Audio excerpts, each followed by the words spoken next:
ہمارے استاد صاحب تھے شیخ الحدیث مولانا غلام نبی رحمۃ اللہ علیہ،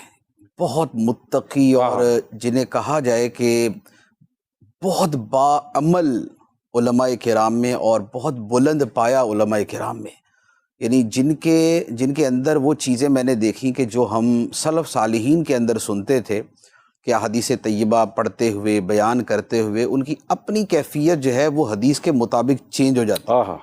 اس طرح کی ان کی کیفیت اور طبیعت تھی۔ اور پھر طالب علم کے اندر علم کے ساتھ جو دین اور دینی سوچ اتارنا تھا وہ سبحان اللہ۔ مجھے ایک واقعہ آج تک نہیں بھولتا کہ دورہ حدیث سے پہلے ایک آخری چونکہ سال چل رہے ہوتے ہیں تو اس میں یہ ہوتا کہ مستقبل میں ہوگا کیا، ذریعہ معاش کیا ہوگا، یہ اس وقت بھی ہوتا تھا، یہ تو ہمیشہ آج بھی طالب علم کے ساتھ یہی مسئلہ ہوتا ہے بیچاروں وہ فکر معاش بد بلا اولے ماد جانگوزا لاکھوں بلا میں پھنسنے کو روح بدن میں آئی کیوں۔ تو فکر معاش جو ہے نا وہ تو ہمیشہ سے ہی ہر بندے کے ساتھ ہوتی ہے۔ تو دورہ حدیث میں جب آیا اس وقت بھی یہ بات تھی کہ آپ اس سال کے بعد اب ہم کیا کرنا ہے، ہم نے اپنے گھر کا سارا نظام کیسے چلانا ہے۔ تو ہمارے جو استاد صاحب تھے ان کا جو توکل کے اوپر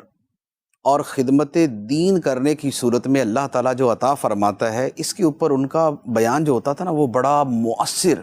اور بڑا جاندار ہوتا تھا، اور یوں کہہ لیں کہ وہ ہفتے میں 1-2 مرتبہ اس پر بات ضرور کرتے تھے کہ تم خدا کے دین کی خدمت اپنے ذمے لے لو، اللہ تعالیٰ تمہاری روزی اپنے ذمہ کرم پہ لے لے گا۔ ویسے تو تمام مخلوق کی روزی اللہ کے ذمہ کرم پہ ہے، لیکن وہ کہ جس وسعت کے ساتھ اور جس آسانی کے ساتھ ہم چاہتے ہیں اس اعتبار سے فرماتے تھے کہ تم خدا کے دین کی خدمت اپنے ذمہ لے لو، اللہ تعالیٰ تمہاری وسیع روزی اپنے ذمہ لے لے گا۔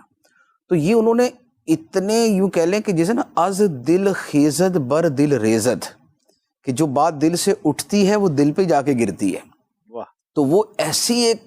اس میں جوش ایمانی کے ساتھ فرمایا کرتے تھے کہ اس نے وہ وسوسہ ہی دل سے نکال دیا کہ بھی روزگار کا کیا بنے گا۔ تو شاید میرے خیال میں مہینے کے بعد تو کبھی یہ سوچا بھی نہیں ہوگا اور آج تک نہیں سوچا، الحمدللہ چل رہا ہے۔